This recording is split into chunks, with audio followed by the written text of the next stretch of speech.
You know, all politics is local. Brian Kemp continuing his efforts to get out the vote Friday, making a stop in Statesboro. We've been on the statewide bus tour all week. Kemp celebrating his birthday, and it seems casting a vote for him would be just fine as a gift. You couldn't have two choices that are farther apart on the issues. I want to lower taxes. She wants to raise them. Speaking of money, Kemp has raised well over $20 million in his campaign, as has his opponent, Stacey Abrams. This race is a battle for the soul of our state. Thursday night, though, Kemp talked only of Abrams' shortcomings as he campaigned with Vice President Mike Pence. The vice president made the Georgia governor's race one of national significance.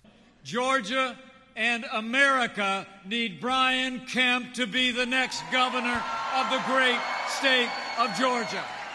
But this national agenda to keep more GOP governors in power isn't coming cheap. Recent campaign finance reports say Kemp has more than $4 million on hand.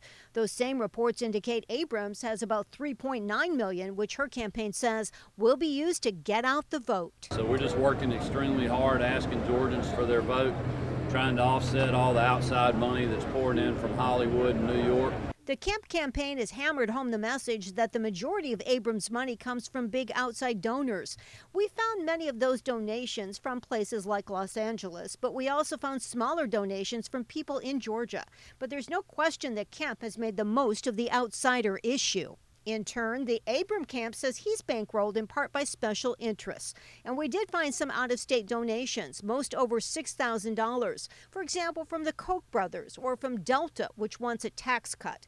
We also found a large number of fairly large donations to Kemp from health groups and health insurance companies. Coincidentally, health care is a big issue this year.